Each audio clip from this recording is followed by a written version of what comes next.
mischief and property destruction. Bus shelters are becoming havens for drug activity, and people in Seattle's Mount Baker neighborhood say it has to stop.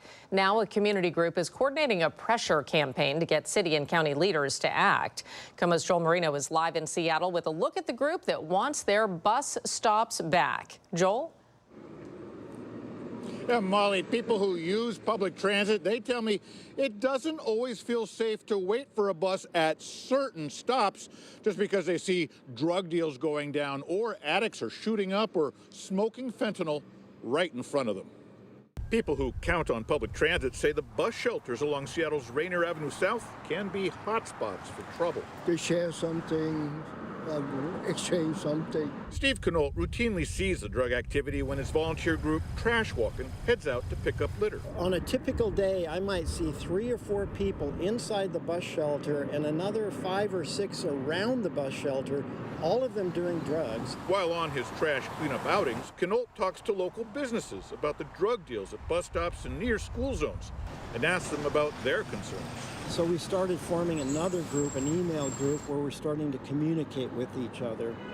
Because I want them to know that there are community members who are trying to keep them in the area. John Wynn runs a pharmacy in Mount Baker and says his business feels the impacts of these public safety problems. I'm very thankful and appreciate what Stephen had done for the community.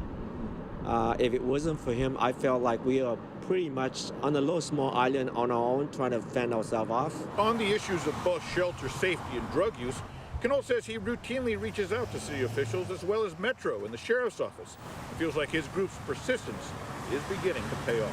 They know it's not just me. There's a whole group of people, and we're all kind of concerned about the same thing. So I think that's what's helped the most. It's been a battle for us, but we need help from the city officials. There's got to be more things that can be done.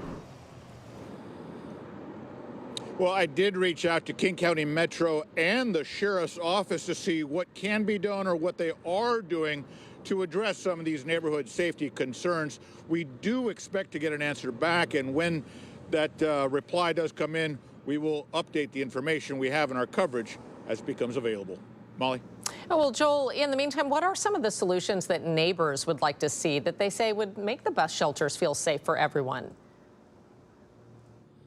Well, they talked about how Metro has actually in the past closed down certain bus stops that were in trouble zones, at least temporarily, kind of discourage people from gathering.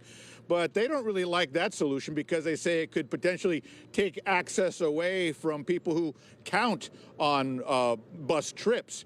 They say what they'd like to have happen is more undercover drug operations in this neighborhood. They say that way law enforcement could get the evidence they need to take the dealers off the streets. Molly? All right, Joel, thank you.